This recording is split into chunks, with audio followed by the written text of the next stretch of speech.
సంక్రాంతి రోజు వీరులమ్మ తల్లి జాతరకి వెళ్ళారా? ఆగండి. గోదావరి సైడ్ ఈ ఫెస్టివల్ చాలా ఫేమస్. ఏ విషయానికి ఆ విషయం, కానీ వీరులమ్మ తల్లి జాతరలో ఒక ఎనర్జీ వైబ్ ఉంటుందబ్బా.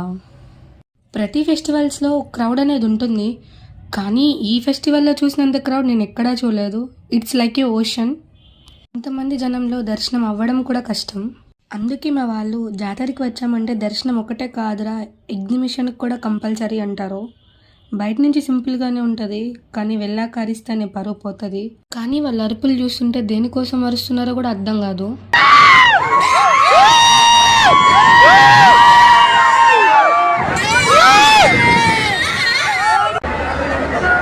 భయంతో అరిచే వాళ్ళు కొంతమంది అయితే భయం పోవడానికి అరిచే వాళ్ళు కొంతమంది.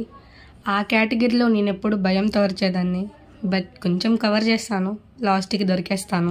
ఇంకా గేమ్స్ విషయానికి వస్తే మీ అందరికీ తెలిసిందే, ఈ గేమ్ చాలా ఫేమస్ మా సైడ్. ఇదొక్కటే కాదు, ఇవన్నీ లక్ బేస్డ్ అండి బాబు.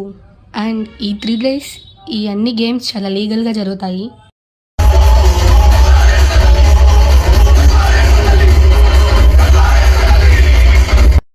జాతరలో డీజే సౌండ్స్ ఎలా ఉంది? ఫస్ట్ అయితే భక్తి సాంగ్తో స్టార్ట్ చేస్తారు. నెక్స్ట్ ఏ సాంగ్కి ఏ డ్యాన్స్ వేస్తున్నారో కూడా వాళ్ళకే తెలీదు, అలా డ్యాన్స్లు వేస్తారు.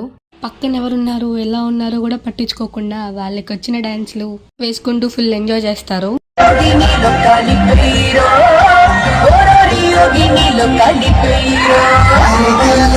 ఇంకా మా వాళ్ళు ముందు కలిపి స్టార్ట్ చేశారంటే తగ్గేదే లేదంటారు, ఎందుకంటే అట్లుంటుంది మరి. పర్టికులర్గా ఈ మందు కలుపు చూడడానికి నైట్ 12 వరకు వెయిట్ చేస్తారు. చిన్నపిల్లల నుంచి ముసలి వాళ్ళ దాకా ప్రతి ఒక్కరూ చూస్తారు.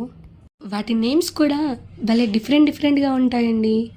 మా వాళ్ళు భలే పిలుస్తారు వాటిని. ఎంతైనా గోదావరి వాళ్ళు కదా, ఎట్టకారం భలే ఎక్కువ మాకు. అప్పుడు ఒక స్నేక్ టైం క్రాకర్స్ వస్తాయి చూడండి, ఇది ఫస్ట్ టైం నేను చూడడం. అరే భలే ఉంది కదా.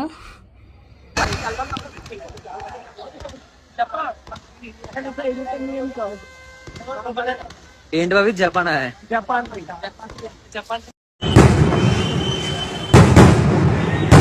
అదే సరళం.